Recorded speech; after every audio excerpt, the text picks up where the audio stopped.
Assalamualaikum warahmatullahi wabarakatuh. Perkenalkan, nama saya Anissa Desi Safitri dari Akuntansi 71 yang mengambil mata kuliah Seminar Akuntansi Keuangan. Di sini saya akan menjelaskan tentang penerapan metode Active Basic Costing System dalam menentukan besar tarif jasa rawat inap yang terjadi pada RSUD Kabupaten Batang. Yang pertama yang akan saya jelaskan yaitu tentang pengertian Active Basic Costing. Active Basic Costing merupakan metode yang menerapkan konsep-konsep akuntansi aktivitas untuk menghasilkan perhitungan harga produk-produk yang lebih akurat. Selanjutnya konsep-konsep dasar Active Basic Costing. Active Basic Costing System adalah suatu sistem akuntansi yang terfokus pada aktivitas-aktivitas yang dilakukan untuk menghasilkan produk atau jasa. Active Basic Costing menyediakan informasi perihal aktivitas-aktivitas dan sumber daya yang dibutuhkan untuk melaksanakan aktivitas-aktivitas tersebut. Aktivitas adalah setiap kejadian atau transaksi yang merupakan pemicu biaya atau cost driver, yakni bertindak sebagai faktor penyebab dalam pengeluaran biaya dalam organisasi. Aktivitas-aktivitas ini menjadi titik penghimpunan biaya. Dalam sistem ABC, biaya ditelusur ke aktivitas dan kemudian ke produk. Sistem ABC menggunakan biaya aktivitas-aktivitas yang mengkonsumsi sumber daya dan bukannya produk. Selanjutnya yang terjadi di RSUD Batang ini adalah dia mengidentifikasi dan mendefinisikan aktivitas dua pusat aktivitas. Yang pertama, dia mengklasifikasi aktivitas biaya ke dalam berbagai aktivitas. Yang pertama, berdasarkan unit level active cost. Yang kedua, berdasarkan batch related activity cost. Yang ketiga, fasilitas sustaining activity cost.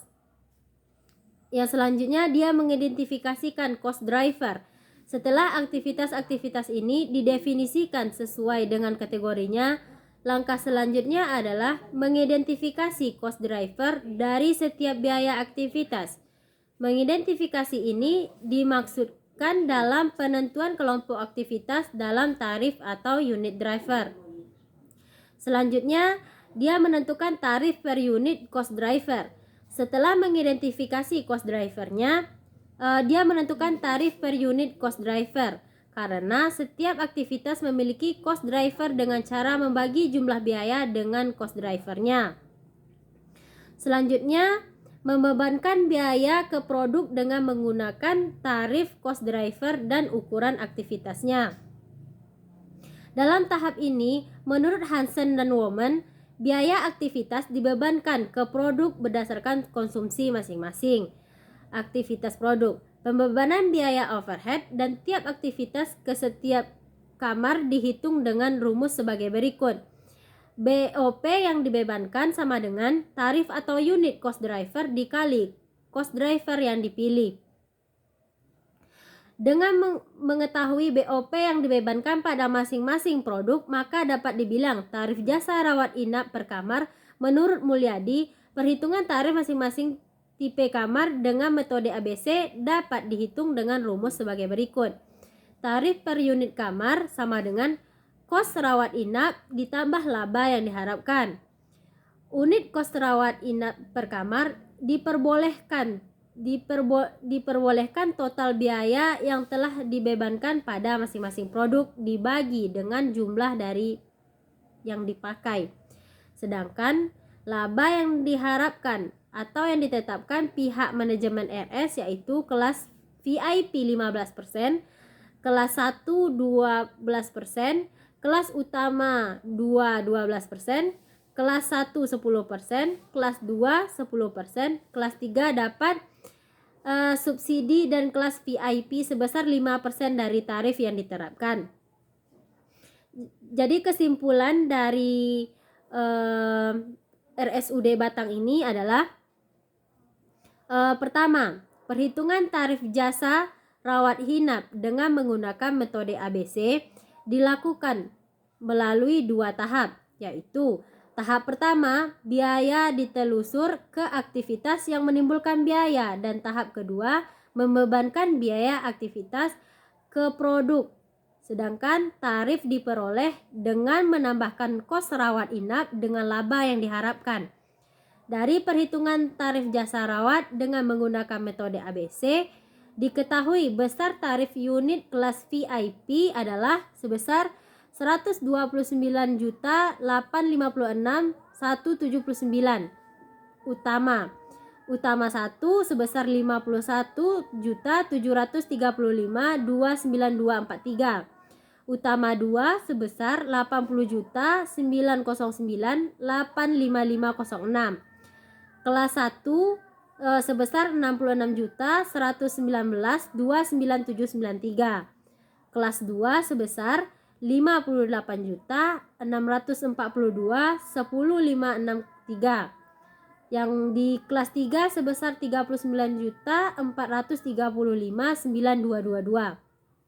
Dan yang kedua, dari hasil perhitungan tarif rawat inap dengan menggunakan metode ABC ini, apabila dibandingkan dengan metode tradisional, maka metode ABC merupakan hasil yang lebih besar kecuali pada kelas VIP dan utama 1 yang memberikan hasil lebih kecil, dengan selisih untuk kelas VIP sebesar 2.643,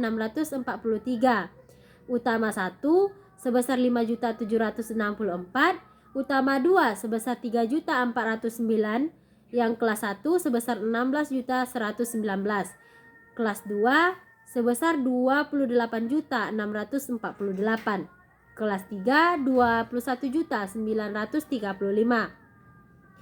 Perbedaan yang terjadi antara tarif jasa rawat inap dengan menggunakan metode tradisional dan metode ABC disebabkan karena pembebanan biaya overhead pada masing-masing produk. Pada metode akuntansi biaya tradisional, biaya overhead pada masing-masing produk biaya dibebankan pada satu cost driver saja. Akibatnya cenderung terjadi distori pada pembebanan biaya overhead, sedangkan pada metode ABC biaya overhead pada masing-masing produk dibebankan pada banyak cost driver, sehingga dalam metode ABC telah mampu mengalokasikan biaya aktivitas ke setiap kamar secara tepat berdasarkan konsumsi masing-masingnya. Mungkin hanya sekian yang dapat saya jelaskan tentang activity based costing yang diterapkan di RSUD Batang ini. Salah dan kurang saya mohon maaf. Wabillahi taufiq wal hidayah. Assalamualaikum warahmatullahi wabarakatuh.